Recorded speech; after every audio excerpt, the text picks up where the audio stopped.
Un père célibataire tentait d'empêcher son fils d'inviter une inconnue à dîner. Il ignorait qu'elle était PDG. « Voulez-vous dîner avec nous, madame ?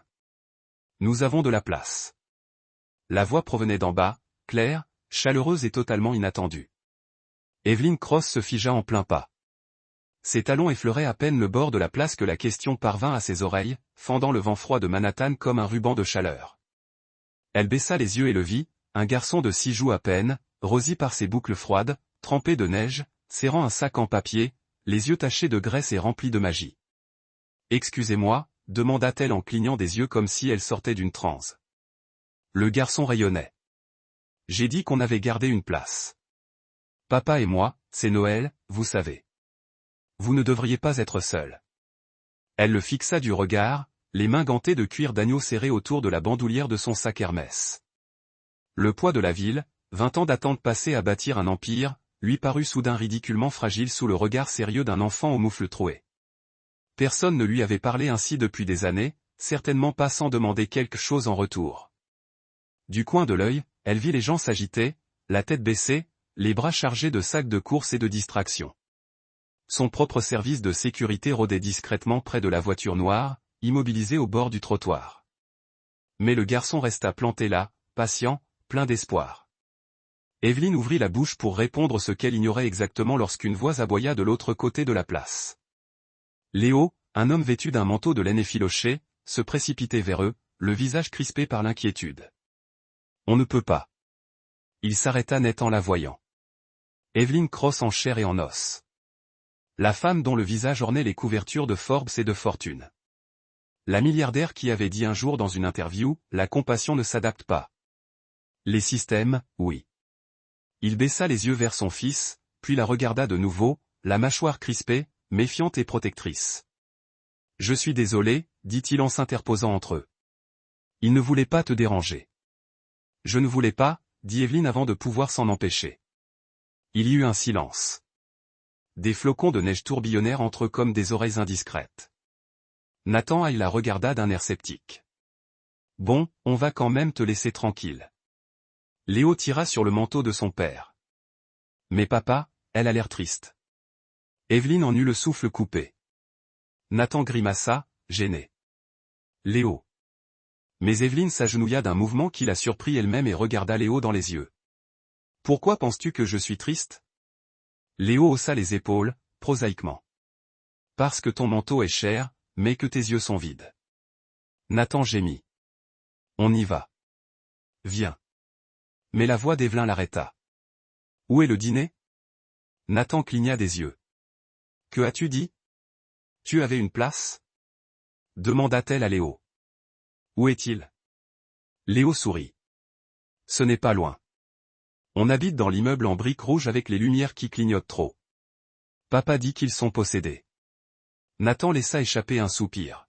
« Tu n'es pas obligé de faire ça. »« Je sais. » répondit Evelyn, « mais j'en ai envie. » Il l'observa, incertain s'il s'agissait d'un piège, d'un coup monté, d'un piège.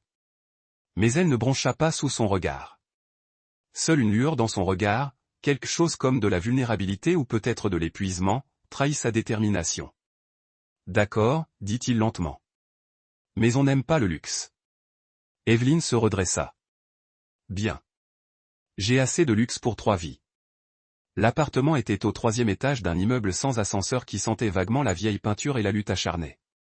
Evelyn dut se baisser légèrement pour éviter un luminaire fissuré dans la cage d'escalier. Léo bondit devant, fredonnant quelque chose à propos de bonhomme de neige qui aimait les spaghettis. Nathan déverrouilla la porte. « Ce n'est pas grand-chose. »« Ce n'est pas rien, » dit-elle. À l'intérieur, la chaleur les accueillit, non seulement grâce au cliquetis du radiateur, mais aussi grâce aux vieux morceaux de coussin dépareillés, à une couverture usée drapée sur un canapé affaissé et à un sapin de Noël miniature en carton et guirlande. Léo le montra fièrement du doigt. « C'est notre sapin. Je l'ai fait à l'école. Il a une étoile en forme de dinosaure. » Evelyn laissa échapper un rire surpris. Pas un rire poli. Un vrai. Nathan haussa un sourcil. « Je vais voir s'il reste assez de spaghettis. »« Je n'ai pas faim, » dit-elle, avant de se reprendre. « Pas de nourriture. » Il marqua une pause, la regardant par-dessus son épaule. Mais il ne dit rien et s'activa dans la kitchenette. Evelyne se dirigea vers la table. Il y avait 2 chaises. L'une d'elles, remarqua-t-elle, avait un coussin supplémentaire soigneusement plié sur l'assise. Elle le toucha doucement. Léo le remarqua. Celle-là est à toi. Tu ne savais pas que j'arrivais. Léo pencha la tête. Parfois, il y a des gens qui arrivent, alors on en laisse toujours un. Une pause pour maman, ajouta-t-il doucement. Evelyne se retourna. Nathan se figea en plein milieu de la sauce marinara. Léo. Ce n'est pas grave, dit Léo. Elle est morte quand j'étais bébé, mais papa dit que sa chaise ne devrait jamais être vide, au cas où quelqu'un en aurait besoin. Evelyne s'assit lentement, le coussin chaud sous elle. Nathan plaça une assiette de spaghettis et de toast beurré devant elle comme s'il s'agissait d'un menu de 4 plats. Bon appétit, dit-il sèchement. Elle fit tournoyer les nouilles en silence. Léo s'assit en face d'elle, mâchant avec enthousiasme. Tu n'es pas obligé de tout finir, proposa-t-il. Mais si tu pleures, c'est que tu aimes ça. Nathan faillit s'étouffer avec son toast. Evelyne sourit. Je m'en souviendrai. Ils mangèrent dans un silence complice. Pas de discussion d'affaires, pas de transaction, juste un garçon qui croyait aux chaises qui attendent et un homme qui cuisinait avec un soin qu'il ignorait encore posséder. Une fois le repas terminé, Evelyne se leva et posa délicatement sa serviette. Merci, dit-elle. Nathan hocha la tête, mais Léo? Il tendit la main et lui glissa quelque chose dans la main. Une feuille de papier pliée. Elle l'ouvrit. C'était un dessin au crayon représentant 3 personnes à une table. La femme avait les cheveux blonds vifs et un grand cœur dessiné sur sa poitrine. En dessous, d'une écriture brouillonne, Mademoiselle Evelyne, votre chaise est toujours là. Elle regarda le garçon, puis l'homme qui avait construit une vie de briques et de broc et avait pourtant réussi à élever un enfant qui croyait aux chaises vides. Bonne nuit, murmura-t-elle. Et pour la première fois depuis 20 ans, Evelyne Cross s'éloigna d'une table. Repu. Le lendemain matin, la ville retrouva son bruit et ses vitres. Evelyne Cross se tenait dans la cuisine de son appartement, tenant une tasse de café en porcelaine qu'elle ne se souvenait pas d'avoir versée. En dessous d'elle, la ligne d'horizon scintillait comme une promesse à laquelle elle ne croyait plus. Son téléphone vibra. Réunion, note de service, approbation du conseil d'administration, mais tout ce qu'elle voyait, c'était du crayon. Le dessin que Léo lui avait donné était toujours plié soigneusement près de l'évier, intact, puisqu'elle l'avait posé là la veille, comme un objet sacré. 3 bonhommes allumettes, un cœur, une table et un siège rien que pour elle. Elle aurait dû prendre cela pour de la sentimentalité, une indulgence passagère, une bêtise. Mais toute la nuit, elle avait rêvé de dinosaures en guirlande et de tartines beurrées, de chaises dépareillées et du son d'un enfant disant « Tu n'as pas l'air seul quand tu souris ». Personne ne lui avait jamais dit ça, pas une seule fois. Plus tard dans l'après-midi, Evelyne était assise seule dans son bureau au 57e étage, derrière un bureau sculpté dans un noyer importé. La ville s'étendait derrière elle, vaste et froide. Son assistante, Mélissa, jetait un coup d'œil. Des planches attendaient. Devais-je les tenir? Evelyne secoua la tête. Non, laissez-les attendre 10 minutes. Mélissa cligna des yeux, surprise, mais acquiesça.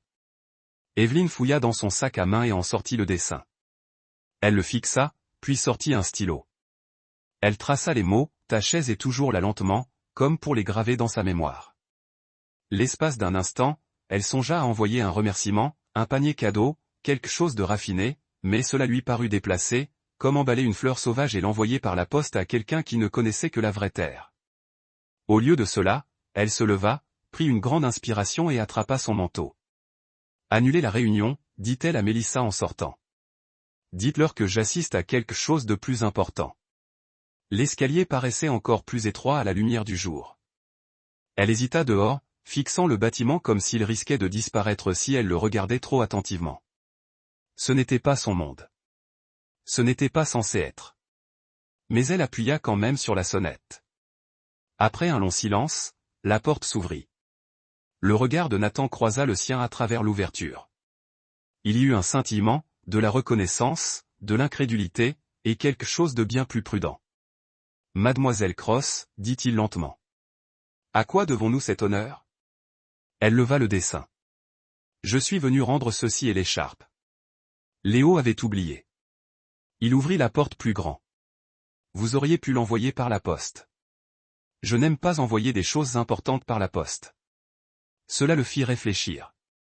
Léo est à l'école, dit-il après un moment.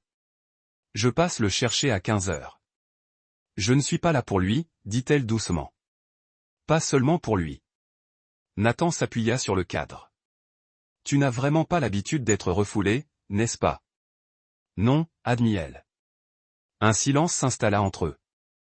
Entre, dit-il finalement. J'ai 15 minutes avant d'aller réparer une fuite d'eau à l'autre bout de la ville.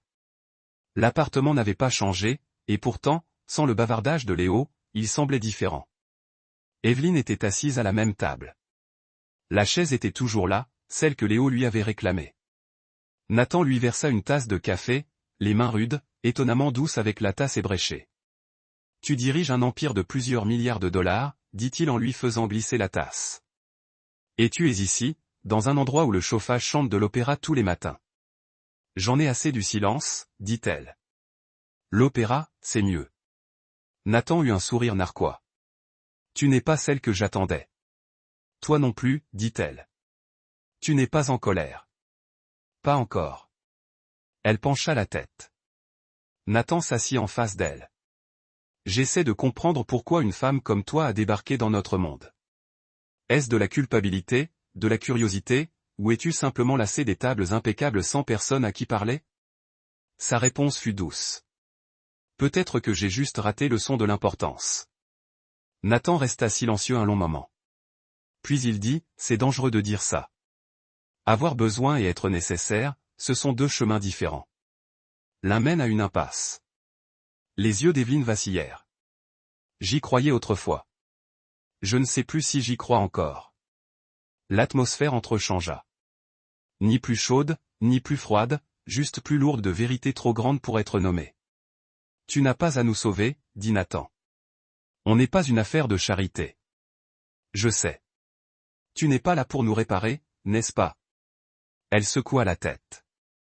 Peut-être que je suis venu ici parce que, pour une fois, je ne me sentais pas celle qu'on répare. Nathan la fixa d'un regard indéchiffrable. Finalement, il se leva. Je dois partir. Elle se leva aussi. Tu peux dire à Léo que je suis passé?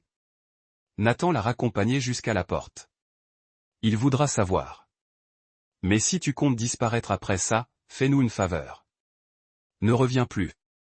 Evelyne marqua une pause, la main sur la poignée. Je ne disparaîtrai pas. Les riches disent toujours ça. Répondit Nathan. Elle se tourna vers lui. Croisa son regard. Sa voix, lorsqu'il arriva, était d'acier et de douceur à la fois. Alors peut-être qu'il est temps que quelqu'un arrête. Ce soir-là, Nathan trouva Léo assis en tailleur sur le sol du salon, en train de colorier furieusement. Mademoiselle Evelyne est revenue, dit Léo sans lever les yeux. Je sais. Elle ne prit pas la photo. Nathan fronça les sourcils. Elle la laissa. Léo brandit un nouveau dessin. Cette fois, les trois personnes à table étaient plus détaillées. Le bonhomme allumette d'Evelyne portait des lunettes. Nathan avait une tasse de café, et il y avait une deuxième chaise à côté de celle d'Evelyne. Nathan haussa un sourcil. Pour qui est-ce? Léo sourit. Au cas où elle amènerait quelqu'un de seul avec elle la prochaine fois.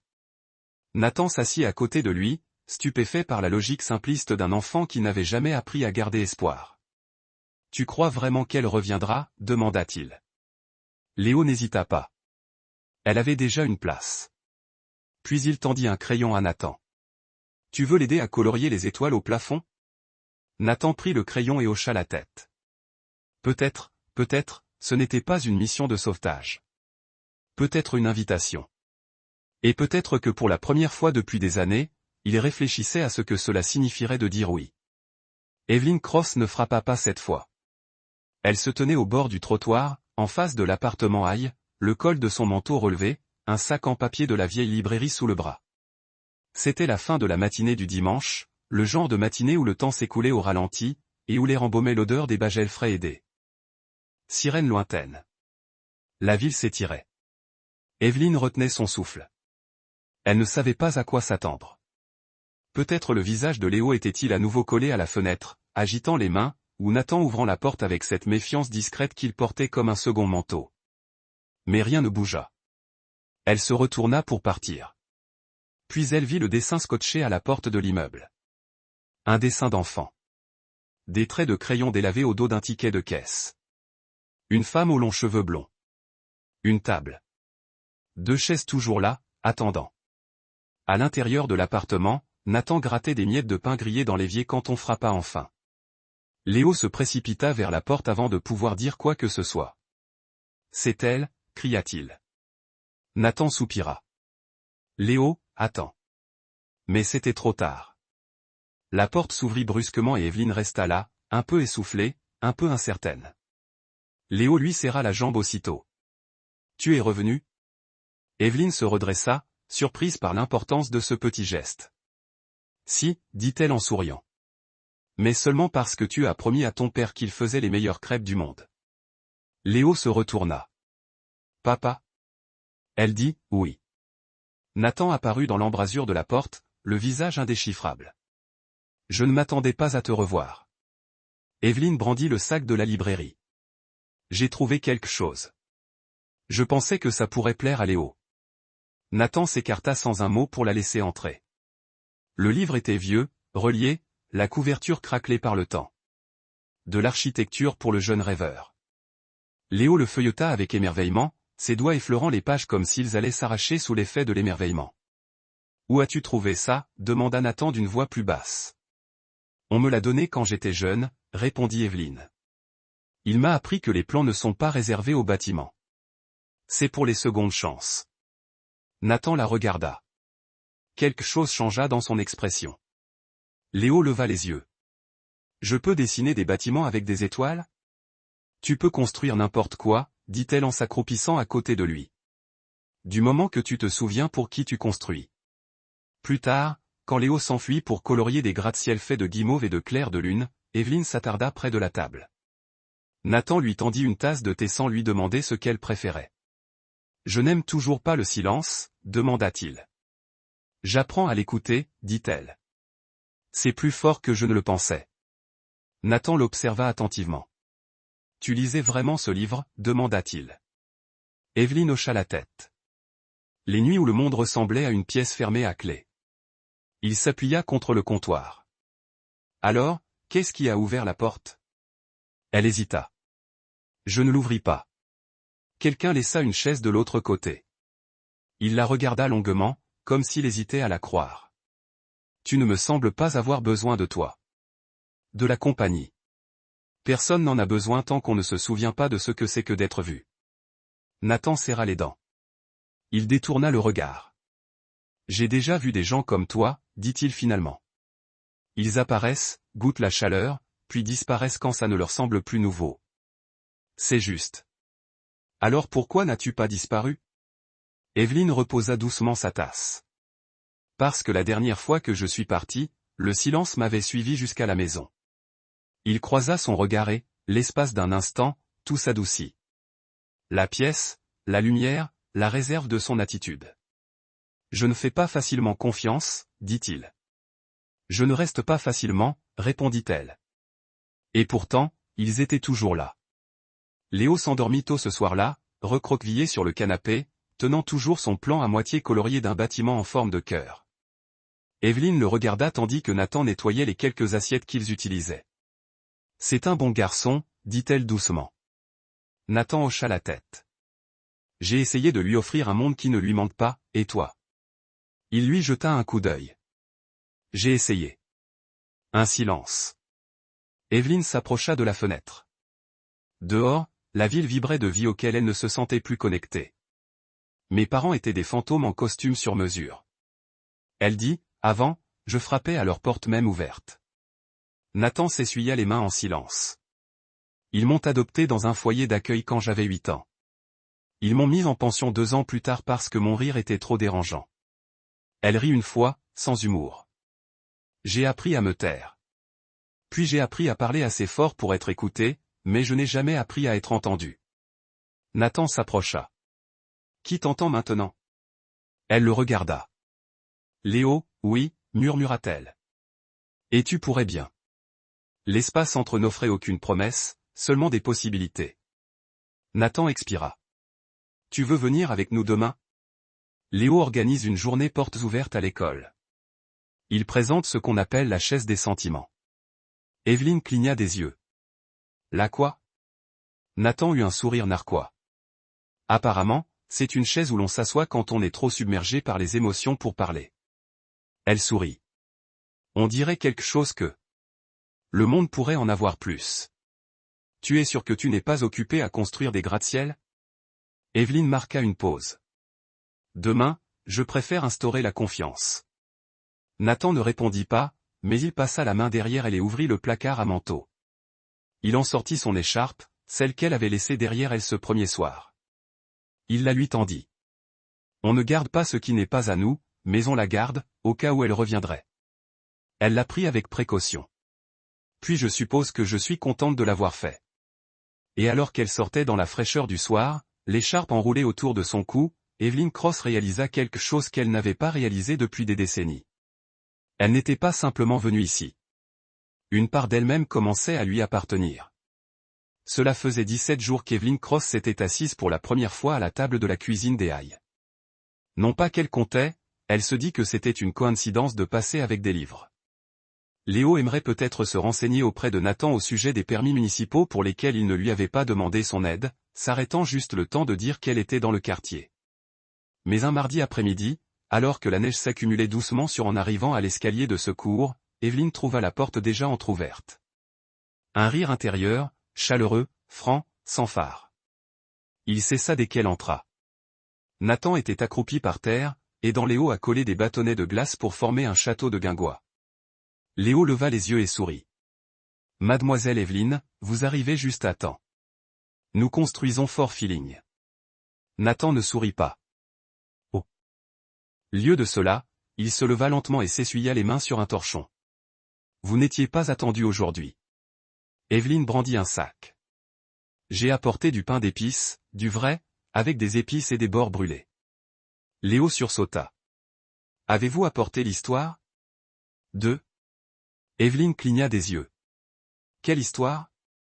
Celle que vous aviez promise sur le grand bâtiment de verre et de soleil. Vous vous souvenez? Elle jeta un coup d'œil à Nathan. Il se détournait déjà. Peut-être plus tard, dit-elle doucement. Je devrais revenir une autre fois. Mais Léo lui prit la main. Tu dis toujours ça. Ce mot était toujours trop dur, trop honnête. Nathan se retourna. Léo, donne-nous une minute. Léo souffla, mais obéit, se retirant dans sa chambre avec son habituel tourbillon de crayons et de biscuits à moitié mangés. Le silence emplit l'espace comme un brouillard. Evelyne posa le sac sur la table. Il m'a demandé de venir. Je ne suis pas venu. Les mots ont été plus percutants qu'il ne l'aurait probablement voulu. Evelyne ne broncha pas. Je sais. Nathan croisa les bras. Pourquoi es-tu vraiment là? Evelyne. Elle le regarda. Vraiment regarder? Et puis elle dit la vérité. Le genre de vérité qui coûte quelque chose. Parce que j'avais oublié ce qu'était la gentillesse sans condition. Et cet endroit, cette famille, me le rappelait. Le regard de Nathan ne s'adoucit pas, je connais des gens comme toi, dit-il. Tu aimes les projets, surtout ceux qui échouent. Elle s'avança. Je ne suis pas là pour réparer quoi que ce soit. Il rit une fois, amer. Allez, tu réorganises le monde entier juste pour apporter un livre à mon enfant. Tu crois que je ne remarque pas les offres subtiles, les allusions, les pistes d'emploi, les économies discrètes? Est-ce mal d'aider? Si c'est à propos de toi. Cela la fit taire. Je ne veux pas que Léo s'habitue aux gens qui partent, ajouta-t-il d'une voix plus basse. Il avait déjà perdu une chaise à cette table. La voix d'Evelyne tremblait, non pas de faiblesse, mais de l'effort qu'elle avait dû faire pour rester calme. Je ne suis pas venu ici pour la remplacer. Non, tu es venu ici parce que tu es seul et parce que cet endroit te faisait ressentir quelque chose. Mais les sentiments s'estompent quand ils sont gênants, Evelyne. Elle baissa les yeux. L'écharpe que Nathan lui avait rendue des semaines plus tôt était toujours dans la poche de son manteau, à peine touchée depuis. Puis elle dit quelque chose d'une douceur telle qu'on aurait dit un fil qui se dénoue. Tu crois que je n'ai pas envie de fuir? Elle leva les yeux, le regard vitreux. Chaque jour, je me réveille et je me rappelle de ne pas disparaître. C'est mon défaut. Je disparais. Je construis des murs, des tours, des empires si hauts que personne ne peut les frapper. Nathan ne dit rien. J'ai quitté l'école à 16 ans, poursuivit-elle. J'ai monté ma première entreprise dans un garde-meubles. J'ai mangé des crackers de distributeur automatique pendant 1 an. Personne ne croyait en moi. Et quand ils l'ont finalement fait, c'était pour de mauvaises raisons. Mon nom, ma marque, mes profits. Sa voix se brisa. Mais personne ne m'a jamais laissé de chaise. Jusqu'à Léo. Jusqu'à toi. Nathan laissa retomber ses bras. Il s'appuya sur le comptoir, son expression passant de la défense à autre chose. Le regret peut-être, ou la compréhension. Je ne sais pas comment faire, admit-elle. Moi non plus, dit-il. Mais je sais ce qu'il ne faut pas faire, et cela signifie le protéger. Je ne t'en veux pas, elle fouilla dans son manteau et en sortit l'écharpe. Lentement, prudemment, elle la remit sur la table entre eux. Je ne forcerai pas une place à ta table, dit-elle. Mais j'ai laissé une part de moi-même ici. Et cette part ne veut pas partir. Nathan regarda l'écharpe. C'était la même qu'elle avait portée le premier soir, celle que Léo avait ramassée en l'oubliant. Elle trônait maintenant entre eux comme un drapeau. Ni capitulation, ni victoire, juste un symbole. Je ne demande pas la permission, dit-elle en reculant. Je dis juste que je serai là. Si jamais tu as besoin de quelqu'un, je serai toujours là. Elle se tourna vers la porte et, juste avant de sortir, Nathan dit doucement mais délibérément, la prochaine fois, apporte 2 écharpes. Elle se retourna, surprise. Il croisa son regard. Au cas où l'invité amènerait aussi quelqu'un de solitaire.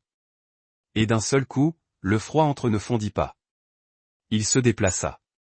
Plus tard dans la soirée, Evelyne était de nouveau assise dans son appartement. L'écharpe avait disparu. Mais quelque chose de plus chaleureux l'avait remplacée. Un dessin au crayon plié. Celui-ci comportait 4 chaises, dont une vide, et en dessous, dans le dessin irrégulier de Léo, certaines places prennent du temps, mais l'attente en vaut la peine. Evelyne le relut une fois, puis une autre fois, et cette fois, elle sourit, non pas parce qu'elle se sentait la bienvenue, mais parce qu'elle croyait enfin pouvoir rester. C'était le premier samedi de mars, et le soleil filtrait à travers les fenêtres de l'appartement comme une excuse pour l'hiver. Le genre de matin où l'espoir surgit sans frapper. Léo était accroupi par terre dans le salon, ciseaux à la main, découpant des étoiles dans du papier cartonné jaune. Certaines en avaient 5. Des points, les autres 2. L'un n'était qu'une vague tache avec un visage souriant au centre. Nathan observait depuis la cuisine en sirotant un café noir. Combien d'étoiles faut-il pour le plafond? Gamin. Léo sourit sans lever les yeux. Autant qu'il en faut pour ne pas se sentir seul la nuit. Nathan haussa un sourcil. Tant que ça, hein. Léo hocha la tête. Mademoiselle Evelyne dit, le ciel a de la place pour toutes sortes d'étoiles, même les plus étranges. Nathan ne dit rien, mais il laissa les mots faire leur effet. Evelyne était passée 2 fois cette semaine-là. Une fois avec un sac de vieux livres de puzzle, et une autre fois avec une boîte de biscuits sans raison. Elle n'était pas restée longtemps les 2 fois. Mais à chaque fois, il est resté quelque chose, comme la douce odeur de son parfum qui persistait sur le manteau que Léo avait drapé sur sa chaise, comme une question à laquelle Nathan n'était pas prêt à répondre. À 22h une précise, la sonnette retentit. Le visage de Léo s'illumina. C'est elle. Nathan ouvrit la porte avant qu'il ne puisse se remettre en question. Evelyne se tenait là, en jean et ardoise. Ses cheveux gris, noués derrière une oreille, tenaient une thermos et une petite boîte emballée. « Bonjour », dit-elle presque timidement. « J'ai apporté de la soupe. Et peut-être autre chose. » Léo poussa un cri aigu et l'attira à lui. « On fait un ciel aujourd'hui. » Evelyne rit en tendant la thermos à Nathan. « Des pois cassés faits maison. »« T'inquiète, je n'y suis pas arrivé. » Nathan esquissa un sourire narquois, déjà soulagé. Ils reprirent leur rythme désormais familier. Evelyne était assise en tailleur à côté de Léo, aidant à coller des étoiles au plafond. Nathan restait à table, faisant semblant de lire le journal, mais écoutant chaque mot. Léo brandissait une étoile de travers. « Celle-ci est pour maman. » Evelyne se figea, les doigts légèrement crispés sur le rouleau de ruban adhésif. Ta maman. Léo hocha la tête. Elle est dans le ciel maintenant. Alors je lui ai fait une étoile avec un cœur à l'intérieur. Papa dit qu'elle adorait les histoires. Evelyne regarda Nathan. Il croisa son regard, puis détourna le regard. Léo continua, imperturbable. Parfois, je rêve qu'elle me fait la lecture. Sa voix sonne comme une soupe chaude et un samedi. C'est magnifique, murmura Evelyne. Je crois qu'elle a peut-être quitté sa chaise pour que quelqu'un d'autre puisse s'y asseoir, ajouta Léo en inclinant la tête. Tu crois que les gens font ça? Evelyne cligna des yeux, prise au dépourvu. Je crois. Peut-être que oui. Et peut-être. Quelqu'un remarque que la chaise est encore chaude. Nathan expira doucement. C'était un de ces moments où l'on en dit trop sans rien dire du tout. Plus tard, tandis que Léo faisait la sieste dans son fort d'étoiles en papier et de coussins de canapé, Evelyne et Nathan étaient assis à table. Aucune distraction, juste du thé, une douce lumière et le léger murmure de la confiance qui s'installait entre eux. L'incroyable Evelyne de Léo dit, il ne porte pas les choses comme les autres enfants, pas avec colère. Nathan remuait lentement son thé. Il porte les choses. Il les transforme simplement en étoiles au lieu de pierres. Evelyne hocha la tête. C'est un don. Nathan la regarda. Tout comme se montrer présent quand on a peur. Les mots restèrent là. Elle croisa son regard. J'ai passé toute ma vie à essayer de n'avoir besoin de personne. Et la vérité. C'est-à-dire que je ne serais pas revenu si Léo ne m'avait pas laissé cette chaise. Nathan se pencha légèrement en avant. Pourquoi es-tu revenu la deuxième fois? Elle hésita, puis répondit avec une honnêteté absolue. Parce que je voulais que quelqu'un s'ennuie de moi. Et je crois que c'était le cas. Nathan ne sourit pas, mais son regard s'adoucit. Tu avais raison, dit-il au bout d'un moment. À propos des chaises. Elle fronça les sourcils. Que veux-tu dire? Il baissa les yeux vers sa tasse. Je pensais que le plus dur était de construire une vie pour là-haut, mais en réalité, il s'agissait de créer un espace où quelqu'un pourrait avoir envie de rester. Il marqua une pause. Tu as créé de l'espace, dit doucement Evelyne. Je ne pensais pas, admit-il. Si, dit-elle. Et je l'ai remarqué. Ils restèrent assis dans cette vérité un moment, immobiles, sans combler le silence, lui permettant simplement de contenir ce qu'aucun d'eux n'avait eu le courage de nommer. Finalement, Evelyne fouilla dans son sac et glissa la petite boîte sur la table. Nathan haussa un sourcil. Tu as apporté un cadeau. Ce n'est pas grand-chose, dit-elle, mais c'est un début. Il l'ouvrit. À l'intérieur se trouvait une clé en laiton légèrement usée. Ni brillante, ni neuve, expliqua-t-elle. C'est la clé d'un local dans le Lower East Side. J'ai acheté l'immeuble l'année dernière. C'était censé être un projet d'appartement de luxe, mais j'ai renoncé. L'espace est solide. Nathan la regarda, incertain. J'ai vu tes vieux dessins, poursuivit-elle. Le concept du centre communautaire, celui avec le jardin sur le toit et la salle de lecture. Je me suis dit que cette clé pourrait peut-être ouvrir plus qu'une simple porte. Nathan referma la boîte. Evelyne, je ne te demande pas de faveur. Je n'en offre pas, dit-elle doucement. Je te propose un partenariat. Un endroit où les étoiles de Léo pourraient briller sur de vrais plafonds. Un long silence. Puis il dit doucement, je ne sais pas comment te remercier. Tu ne sais pas, répondit-elle. Tu viens, c'est tout. Nathan la regarda un long moment. Puis, sans la quitter des yeux, il fit quelque chose d'inattendu. Il tendit la main par-dessus la table et la posa sur la sienne. Ce n'était ni romantique, ni dramatique. C'était apaisant. C'était réel. Ce soir-là, alors qu'Evelyne retournait vers son chauffeur, elle leva un dernier regard vers l'immeuble. De la fenêtre, une étoile en papier était collée à un coin, légèrement ondulante au vent, avec écrit dessus au marqueur bleu, « L'espoir vit ici ». Et pour la première fois depuis des années, Evelyne crut que peut-être cette étoile vivait en elle aussi. La neige revint sans prévenir. Au crépuscule, les rues de Brooklyn se couvrirent de blanc. Les enseignes brillaient à travers les bourrasques et les phares se déplaçaient lentement dans le silence tels des fantômes. C'était le genre de nuit où l'on reste chez soi, où l'on trouve de la chaleur, où l'on reste près de soi. Evelyn Cross se tenait devant l'immeuble High, tenant une petite bouteille thermos et un parapluie plié qu'elle n'ouvrait jamais. La neige s'accumulait sur ses épaules, mais elle ne semblait pas s'en apercevoir. Elle était immobile, immobile comme quelqu'un au bord d'une falaise, n'ayant pas peur de tomber, mais peur de sauter. À l'intérieur, les lumières étaient allumées. Elle entendait des rires étouffés, le cliquetis de la vaisselle, le faible écho d'une télévision trop forte. Elle frappa une fois, 2 fois. La porte s'ouvrit brusquement. Nathan se tenait là, les manches retroussées, les cheveux en bataille. Un torchon en bandoulière. « Tu es trempée, dit-il. Elle baissa les yeux, presque surprise de se retrouver trempée. Je n'avais pas remarqué. Il s'écarta. Entre avant de te transformer en bonhomme de neige. Elle le dépassa, silencieuse. À l'intérieur, Léo était recroquevillé sur le canapé, une épaisse couverture sous le menton. Ses joues étaient rouges, son nez rose. Un dessin animé jouait en fond sonore, oublié. Il est malade depuis hier soir, dit Nathan en baissant la voix. Une légère fièvre, rien de dangereux, mais il ne dort pas bien. Evelyne s'agenouilla près du canapé. Dis donc, mon cœur, murmura-t-elle. Léo ouvrit les yeux et sourit faiblement. Tu es venu? J'ai promis d'aider à accrocher les étoiles, dit-elle en lui repoussant une boucle du front. On pourra faire ça quand tu iras mieux. Il lui prit la main. Tu seras encore là demain. Elle la serra doucement. Je serai là aussi longtemps que tu voudras. Léo hocha la tête et se rendormit.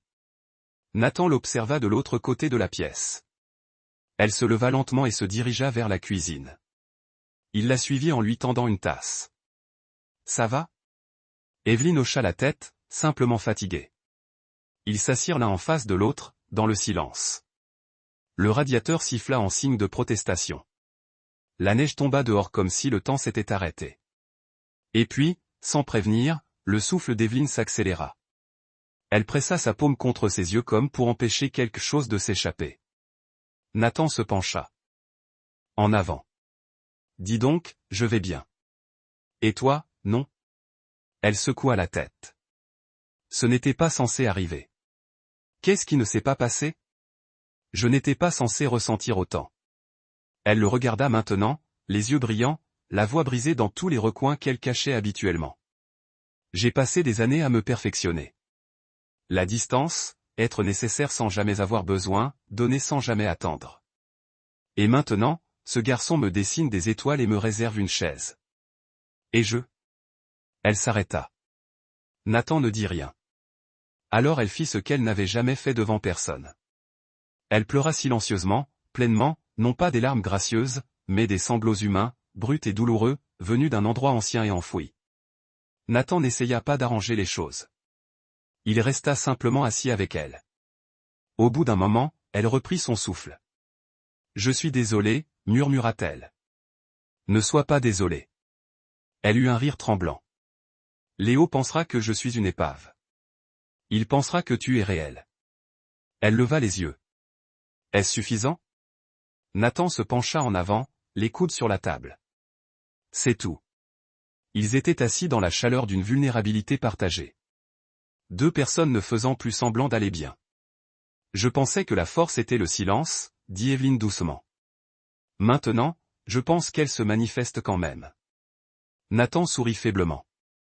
Tu te manifestes. Elle croisa son regard. Toi aussi. Un battement passé. Puis Evelyne a tiré quelque chose de la poche de son manteau. Une petite enveloppe scellée avec un tampon de cire. Nathan fronça les sourcils. Qu'est-ce que c'est? Une invitation, a-t-elle dit. À quelque chose que je n'ai jamais fait auparavant. Il l'a ouvert. À l'intérieur était une seule carte. Une proposition de conception communautaire de Nathan Hay pour un endroit où tout le monde appartient. Il le regarda. Je l'ai soumis, a-t-elle dit, au conseil de réaménagement de la ville sous mon nom avec votre paternité. Nathan avait l'air stupéfait. Vous quoi? J'ai utilisé un contact. Ils l'examineront le mois prochain. C'est un long coup, mais c'est réel. Il baissa les yeux sur la carte. Je ne sais pas quoi dire. Ne dis rien, a-t-elle encore répondu. Promettez-moi juste quelque chose. N'importe quoi. Si vous construisez cela, s'il l'approuve, laissez une pièce inachevée. Il leva un front. Pourquoi? Elle sourit doucement pour que quelqu'un d'autre puisse le terminer. Quelqu'un qui a besoin de croire qu'ils appartiennent. Nathan se pencha en arrière, le poids de ce qu'elle avait fait en s'installant sur lui. Tu sais, a-t-il dit lentement, quand j'ai perdu mon femme, je pensais que c'était tout. Le monde est devenu plus calme et je suis devenu plus petit. J'ai vécu pour Léo, mais je n'ai pas grandi. Evelyne a écouté le cœur ouvert. Et puis vous êtes venu comme du tonnerre, a-t-il ajouté. Brouble, brillant, perturbateur, et soudain il y avait de nouveau de la place. Salle pour les étoiles, pour les histoires, pour le dîner à la même table avec quelqu'un qui comprend le silence. Elle cligna des yeux. Elle baissa les yeux. Alors toi aussi. Il atteignit à nouveau la table comme il l'avait déjà fait. Mais cette fois, elle l'a rencontré à mi-chemin. Leurs mains ne se sont pas trouvées comme des étrangers ou des invités, mais comme quelque chose de plus proche, quelque chose pas encore défini, mais profondément connu. Et dans cette cuisine calme à côté d'un enfant endormi et une fenêtre givrée d'espoir, Evelyn Cross n'était plus une femme qui ne visitait que la chaleur. Elle était assise dedans pour une fois, pour ne pas échapper au froid, mais parce qu'elle avait choisi de rester. La nouvelle a éclaté un mercredi, le genre de mercredi où le ciel était incolore et le vent ne comportait aucune intention que de piquer. Evelyn se tenait dans la salle de conférence de Crost Real Estate, le parfum net de l'expresso et de l'encre coûteuse remplissant l'air comme s'il essayait de couvrir la stalle de ce qui allait se passer. Une proposition a été transmise. Clean, efficace à froid, un bâtiment intelligent de 42 millions de dollars pour remplacer un quartier vieillissant du Lower East Side. Sécurité intégrée de l'application solaire optimisée, parfaite sur papier. Mais Evelyn ne pouvait pas respirer parce qu'elle connaissait cette adresse. Elle connaissait ce bâtiment. C'était le bâtiment de Léo, la maison de Nathan, le couloir avec le 3e escalier grinçant, la porte où Léo avait collé ses étoiles, la cuisine où Evelyn avait pleuré pour la première fois en 2 décennies, et maintenant son nom était sur le cap de l'avis de démolition. Cross Redéveloppement Initiative phase 1. Mademoiselle Cross, l'un des partenaires, a déclaré « Nous sommes prévus pour voter. Nous avons déjà obtenu 3 locataires pour quitter. » Les dirigeants l'ont suivi avec des escaliers confus et irrités alors qu'elle sortait. Une lettre écrite en crayon. Evelyn, j'ai entendu papa au téléphone. Il pense que je n'écoute pas, mais je le fais. Il a dit, notre bâtiment disparaît parce que quelqu'un a poussé un papier trop loin. Était-ce votre papier? C'est bon si c'était le cas. Je veux juste dire merci d'être assis sur la chaise. Je pense que vous êtes peut-être triste parce que vous tenez toujours tout. Peut-être que vous êtes fatigué. J'espère que vous vous reposez. C'est normal de ne pas revenir. Je comprends, Léo. PS j'ai laissé une étoile collée sous la table. C'est à vous si vous le voulez. PPS. Les chaises sont toujours là au cas où. Evelyn l'a lu une fois, puis 2 fois. Ses mains tremblaient. Son souffle a pris quelque part entre la honte et le chagrin. Et pour la première fois dans sa vie d'adulte, Evelyn Cross a appuyé son front contre une porte d'écaillard et a chuchoté, « Je suis désolé. » Mais la porte ne s'est pas ouverte parce qu'ils étaient déjà partis. Nathan n'avait pas répondu à son téléphone. Pas en quelques heures. Pas depuis la lettre. Evelyn a appelé tout le monde qu'elle pouvait. Mélissa, son assistante, a dirigé un recherche. Avis d'expulsion déposé la semaine dernière. Augmentation non rémunérée en raison de l'examen du zonage. Ils ne m'ont pas dit. Evelyn a dit le rythme. Mélissa hésita. Ils ne savaient probablement pas que vous étiez derrière. Je ne l'étais pas, Evelyn cassée. Puis plus doux, pas exprès. Elle a passé le reste de la journée à chasser, de vieux numéros de téléphone, des contacts mutuels, même le bâtiment super qui a murmuré quelque chose à propos d'un ami avec un canapé de rechange en Atoria. Mais c'était comme chasser la lumière à travers le brouillard. Et puis à minuit, juste au moment où elle était sur le point d'abandonner, elle a ouvert son sac et a trouvé quelque chose en bas, une serviette froissée tirée avec marqueur. Une carte. Léo l'avait fait il y a des semaines. Une chasse au trésor pour le parc où lui et son père aiment s'asseoir et compter les bus. Il avait écrit dessus. Juste au cas où vous voudriez nous trouver lorsque nous nous cachons. Evelyn le regarda. Puis elle a attrapé son manteau. Le refuge de l'église était assis au bout d'un bloc calme niché entre une laverie et une charcuterie qui sentait comme des oignons brûlés et de l'espoir. À l'intérieur, il était chaud, faiblement éclairé et étouffé avec le bruit des gens faisant semblant de ne pas être perdus. Evelyne a traversé les portes, les yeux s'adaptant. Et là, de l'autre côté, sous un babillard couvert de dépliants fanés, sat Nathan. Il pliait une couverture pour Léo, qui était recroquevillé sur un lit étroit endormi. Nathan n'a pas levé les yeux jusqu'à ce qu'elle parlait. « J'ai reçu ta lettre. » Il se figea, puis lentement, il se tourna. « Trop tard, dit-il en voix basse. Je sais, Léo s'est pleuré pour dormir. Je le mérite. » Nathan s'est levé. « Tu as dit que tu n'étais pas là pour réparer les choses, mais tu les as quand même cassées. Je ne savais pas que tu avais du pouvoir et que tu l'as utilisé sans regarder. » Evelyne a secoué. Chambre, abri. Je ne suis pas venu demander pardon. Il cligna des yeux. Non, je suis venu me demander s'il y a encore un siège, même si c'est sur le sol. Nathan la regarda. Pendant longtemps, il n'a rien dit. Puis il regarda Léo, dormant paisiblement, et sa voix s'adoucit. Il vous a toujours laissé une star.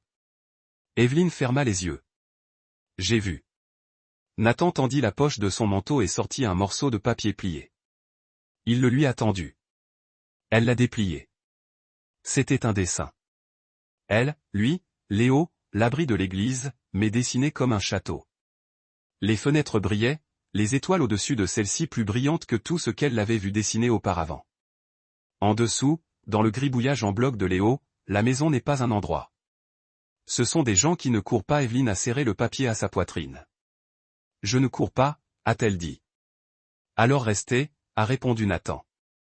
Mais pas parce que vous essayez de défaire quelque chose. Il la regarda dans les yeux. Restez parce que vous croyez en ce qui reste. Et elle l'a fait de tout son cœur.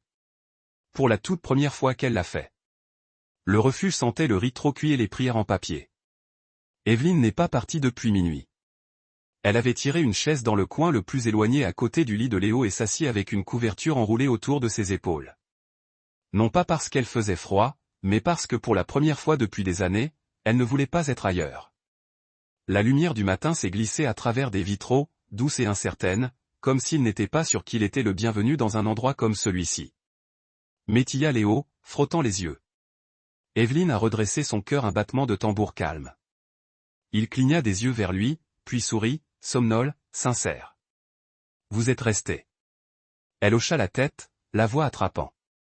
Bien sûr, il se redressa lentement, regardant autour de la pièce. Ce n'est pas à la maison, mais papa dit que les gens peuvent aussi être à la maison. Evelyne se mordit la lèvre, combattant la houle dans sa poitrine. Ton papa est un homme très sage. Léo la regarda avec la franchise que seuls les enfants ont. Tu séjournais pour le petit déjeuner. Ils ont des œufs carrés. Je n'ai jamais eu d'œufs carrés, a-t-elle répondu. Ils ont le goût des cercles, mais se sentent comme des coins, a-t-il dit solennellement. Elle rit doucement, librement et quelque part de l'autre côté de la pièce, Nathan a tourné le café à la main, les regardant comme un homme qui a essayé de ne pas espérer et a échoué. Plus tard dans la journée, Evelyne a pris une décision, pas le genre qui a fait les gros titres, le genre qui a fait de la place. Elle est retournée à Cross. Son nom était toujours gravé dans le verre à l'entrée du bâtiment, toujours résolu dans les étages en marbre et les ascenseurs silencieux. Mais tout en elle avait changé. Elle a appelé une réunion du conseil d'urgence. Il n'était pas heureux. Dommage. Je retire notre soutien du réaménagement de la phase 1, a-t-elle déclaré. En vigueur immédiatement. Silence. Puis chaos. Vous ne pouvez pas faire ça. Vous avez signé. Nous avons déjà enfermé les bailleurs de fonds. Evelyne leva une main. Calme, tranchant, final. La ville n'a pas besoin d'un autre bâtiment intelligent, a-t-elle déclaré. Il en a besoin d'un vrai.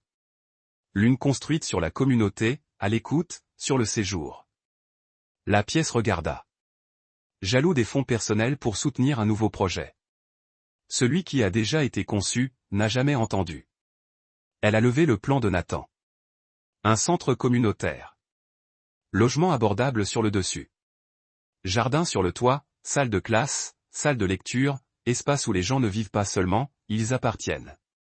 Quelqu'un s'est moqué. Vous pensez que votre histoire de rachat est suffisante pour justifier la mort d'un plan de plusieurs millions de dollars? Evelyne a rencontré ses yeux. Je ne suis pas intéressé par la rédemption. Je suis intéressé à construire quelque chose qui vaut la peine d'être séjourné. Le silence cette fois n'était pas le chaos. C'était le respect. Ce soir-là, elle est retournée au refuge, mais ce n'était pas seulement une visite. Elle est venue avec des clés.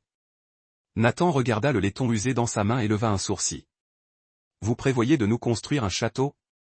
Quelque chose de mieux, a-t-elle dit. Une maison. Il a hésité. Nous avons traversé beaucoup de choses, Evelyne. Léo et moi, nous ne rebondissons pas aussi facilement que les gens le pensent. Je ne vous demande pas de rebondir, a-t-elle répondu. Je demande si je peux marcher à vos côtés pendant que nous reconstruisons. Il la regarda. Vraiment? Regardez. Puis lentement, il a tendu la main et a pris la clé, non pas comme une transaction, mais comme un geste, comme s'il la laissait entrer. Enfin. Vous n'êtes pas la même femme qui a d'abord frappé à notre porte, a-t-il déclaré. Je sais. Léo s'éteint entre eux avec son manteau à moitié zippé. Allons-nous le voir? Evelyne sourit. Nous allons le construire. Ils ont parcouru la propriété ce week-end.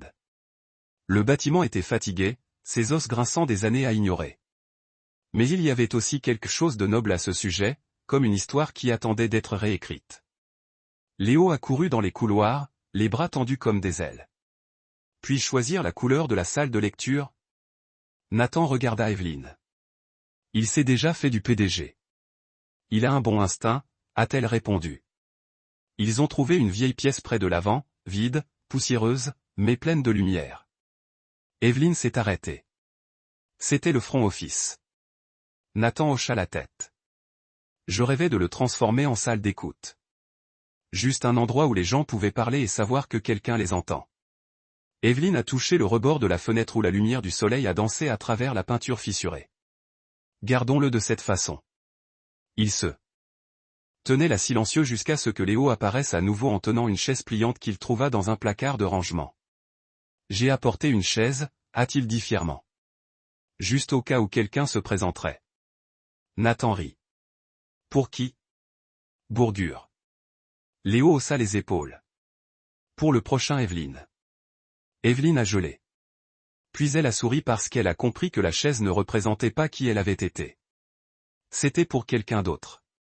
Quelqu'un n'est pas encore ici. Quelqu'un qui pourrait avoir besoin de ce qu'elle a fait à un endroit. Une pause. Une promesse.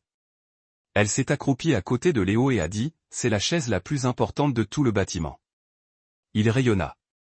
Nathan la regarda silencieuse, une question fleurissant derrière ses yeux. Tu es sûr que tu es prêt pour ça? Evelyne se tourna vers lui. Je ne suis pas seulement prêt, a-t-elle déclaré. Je suis à la maison. Et comme il se tenait au milieu d'un bâtiment cassé, entouré de vieux murs et de nouveaux rêves, quelque chose de beau s'est produit. Le plan de leur avenir n'était pas fait de béton ou de contrat. Il était fait de courage. Il était fait de confiance. Il était fait de gens qui ont choisi de rester et d'un petit garçon qui gardait toujours une chaise ouverte au cas où. La première brique était métaphorique. Il n'est pas venu avec du ciment ou de la cérémonie, mais avec le son d'Evelyne Cross frappe à nouveau sur une porte qui n'était pas la sienne. Seulement cette fois, ce n'était pas de demander ou de prendre. C'était pour inviter. Léo a dessiné ceci, a-t-elle dit, en tenant un dépliant coloré en dessous. Il est dit, viens construire quelque chose avec nous. Il a ajouté un soleil, 2 figurines de bâton, et ce que je pense être un dinosaure. Nathan s'appuya contre le cadre de la porte, les armes croisées, la regardant avec ce même mélange d'amusement et admire qu'elle commençait à faire craquer. And shipper Evelyne looked. You be surprised. Et charge in oreo. Nathan stepped aside. You're early. I'm excited. Et nodded. Me, too. The law had changed since their first visit. All board had been removed. Graffiti scrubbed. The weeds which had once claimed the walls like an uprising were now cleared. Interplace, chalk outline, measuring tape, and hope. A community effort was en cours. Assez grand pour soulever des poutres. Nathan se tenait avec un trafic de presse-papier comme un chef d'orchestre sans bâton. 3 palettes de briques arrivant à midi, a-t-il déclaré. Peindre des échantillons au bureau. Léo supervise la fresque de bienvenue. Evelyne jeta un coup d'œil à travers le lot. Léo se tenait sur un tabouret avec un pinceau 2 fois la taille de sa langue de main qui dépasse en concentration alors qu'il ajoutait des étoiles à un mur peint en bleu. Elle sourit. « Comment est le discours ?» demanda Nathan, la poussant doucement. « Quel discours ?» Il haussa un sourcil. « La presse arrive à 5. Evelyne gémit. « J'espérais que cette partie était facultative. Tu es le visage de cet endroit. » Non, dit-elle, se tournant vers la construction. Le rire, la poussière se rattrapant au soleil comme la magie. De joie. Elle regarda la foule. Son souffle a pris. Elle n'avait pas l'habitude de parler du cœur, mais c'était peut-être le point. Il y a 6 mois, elle a commencé, je me suis assis seul dans le penthouse d'un bâtiment que je possédais. Il avait toutes les caractéristiques intelligentes, mais aucune de la chaleur.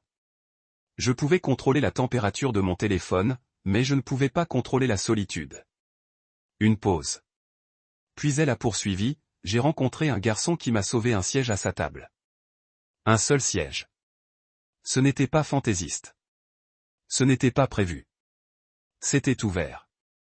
Ce geste a réécrit tout ce que je pensais savoir sur la maison. Elle a regardé Léo, qui était assis des legs croisés au premier rang, souriant. « Homme, a-t-elle dit, la voix stable n'est pas des murs. Mais honnête. Poncé. Nu, attendant que quelqu'un d'autre décide ce qu'il devrait devenir. » Elle était assise sur une seule chaise positionnée au centre de la pièce. Des pas s'approchaient derrière elle. « Je pensais que je te trouverais ici, » a déclaré Nathan. Elle n'a pas tourné. Au lieu de cela, elle a demandé, « Pensez-vous que cela fonctionne ?» Il s'est rapproché. « Le bâtiment ? » Non, nous. Nathan était assis à côté d'elle. « Vous souvenez-vous de ce que vous avez dit la nuit où j'ai pleuré dans votre cuisine ?» Il sourit faiblement.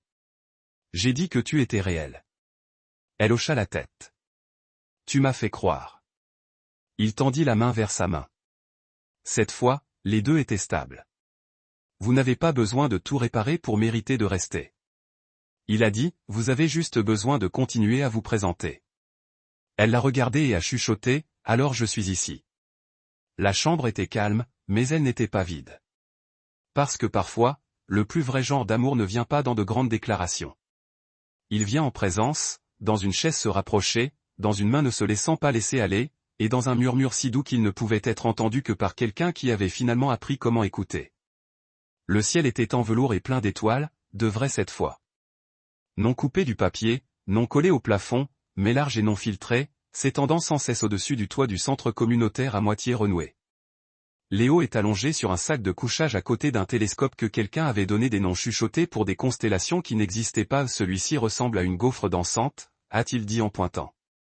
Nathan gloussa. Vous avez tout à fait l'imagination, Bud. Evelyne était assise en tailleur à proximité, son blazer a échangé pour un simple pull de pull largement attaché. Elle ne regardait pas les étoiles. Elle les regardait au garçon qui avait ouvert la première porte de l'homme qui l'avait laissé rester. Tu sais, dit Léo en regardant. J'avais l'habitude de penser que les riches n'avaient pas froid. Nathan haussa un sourcil. Pourquoi ? Parce qu'ils avaient toujours l'air chaleureux dans les films, a répondu Léo. Mais je pense qu'ils avaient juste quelqu'un à côté d'eux. C'est ce qui maintient les gens au chaud. Le souffle d'Evelyne prit dans sa gorge. Nathan la regarda mais dit rien parce que Léo ne venait de dire la chose qu'aucun d'eux n'avait osé. Plus tard, après que Léo s'est endormi dans son sac de couchage, sa main tenant toujours une lampe de poche et un biscuit à moitié mangé, Nathan a rapproché 2 chaises pliantes plus près du bord du toit. Il a tendu à Evelyne une tasse de cacao. Réal cocoa du vrai lait. Je ne savais pas que tu pouvais cuisiner, a-t-elle taquiné. Je ne l'ai pas fait. La femme en bas l'a fait, a-t-il admis. Je l'ai soudoyante avec un mois de tutorat gratuit pour ses jumeaux.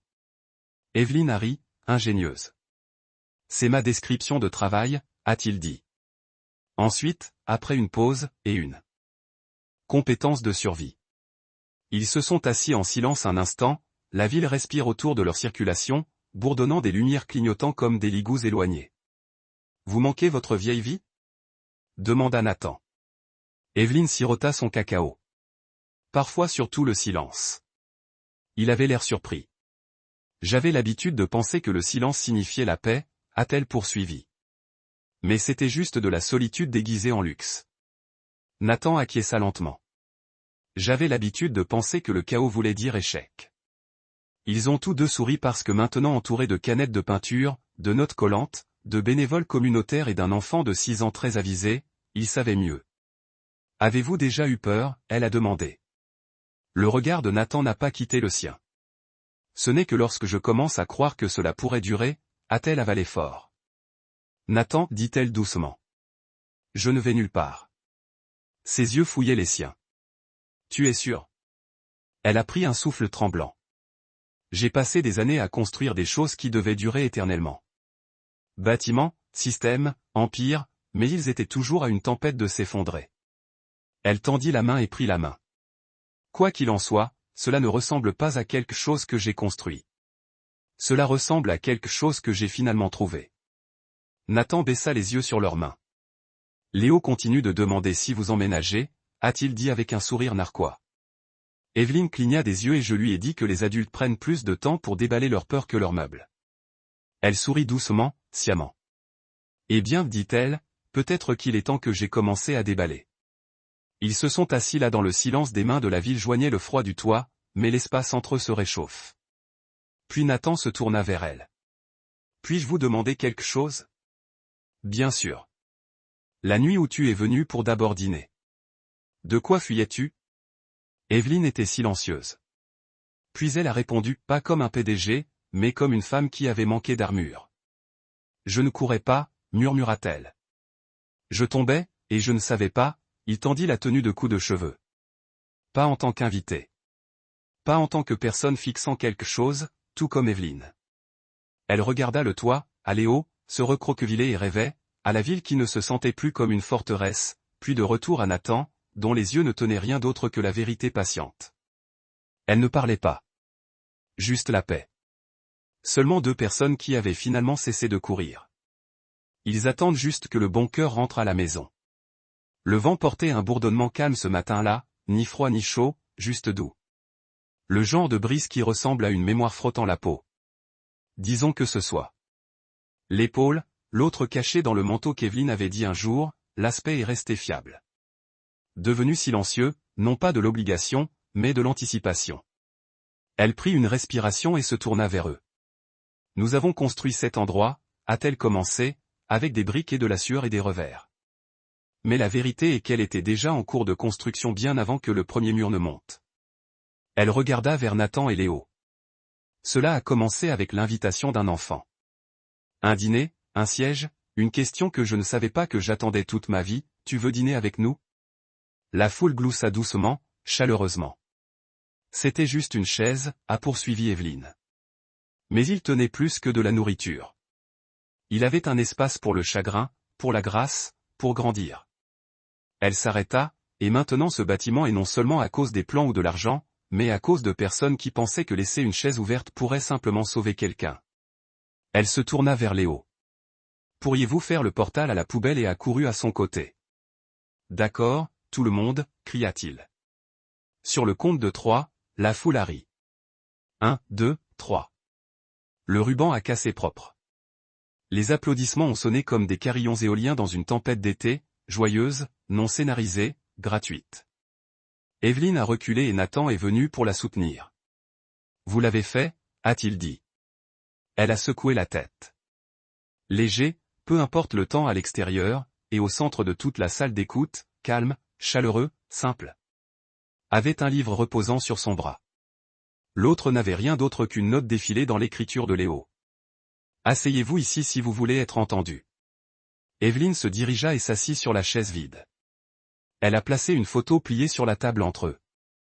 C'était un Candide que son Nathan et Léo sont assis sur le toit il y a des semaines enveloppés dans des couvertures et en riant de quelque chose dont personne ne se souvenait. Nathan était assis en face de son calme. Puis après une pause, il a dit, je ne vous ai jamais remercié. Pourquoi? Pour rester. Pour nous avoir choisis. Evelyne sourit doux et profond. Je ne t'ai pas choisi, chuchota-t-elle. Je me suis souvenu de toi. Il fronça les sourcils légèrement incertains. Elle a continué, quand j'étais jeune, je m'asseyais près d'une fenêtre et je me demandais si quelqu'un frapperait jamais. Pas pour les affaires, pas pour l'éclat, juste pour moi. Elle se regarda dans les yeux. Quand Léo m'a demandé de dîner, je ne savais pas qu'il répondait à une question que j'avais arrêté de poser. Nathan a atteint la table, couvrant sa main avec la sienne. Vous n'êtes pas la même femme qui s'est présentée ce soir-là, a-t-il dit. J'espère que non. Vous êtes mieux. Et le bâtiment avait vidé, Evelyne se tenait près de l'entrée, en verrouillant les portes de verre. Puis elle a regardé par-dessus son épaule dans le bâtiment.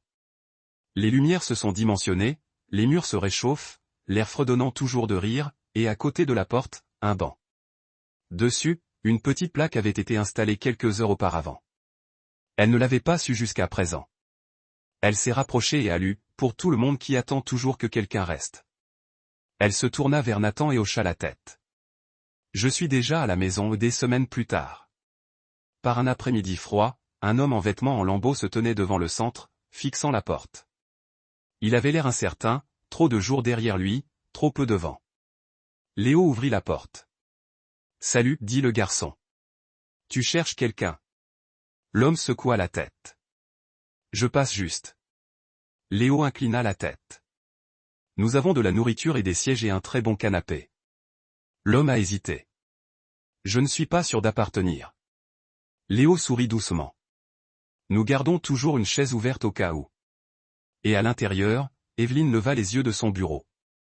Elle a regardé l'homme intervenir, non pas en tant que client, mais comme quelqu'un dont l'histoire venait de trouver sa place. Parce que dans ce bâtiment, dans cette vie aidant. Les cœurs qui n'oseraient pas de chaise, et rester vides longtemps. Absolument. Voici un outro plus sincère et émotionnellement résonnant, un appel à l'action, parfaitement adapté pour suivre la fin de votre histoire, et conçu pour stimuler l'engagement élevé et la connexion avec votre public. Si cette histoire a touché votre cœur même un peu, nous serions ravis de savoir. Quelle partie est restée le plus avec vous? Et d'où vous regardez-vous? Laissez un commentaire ci-dessous. Vos mots comptent vraiment. Et si vous croyez aux histoires qui guérissent, qui sonnent la lumière et nous rappellent la puissance de la gentillesse. N'oubliez pas de vous abonner et de frapper la cloche pour ne jamais manquer un autre moment comme celui-ci. Merci du fond de nos cœurs d'avoir regardé. Jusqu'à la prochaine fois, gardez une chaise ouverte. Quelqu'un pourrait simplement en avoir besoin.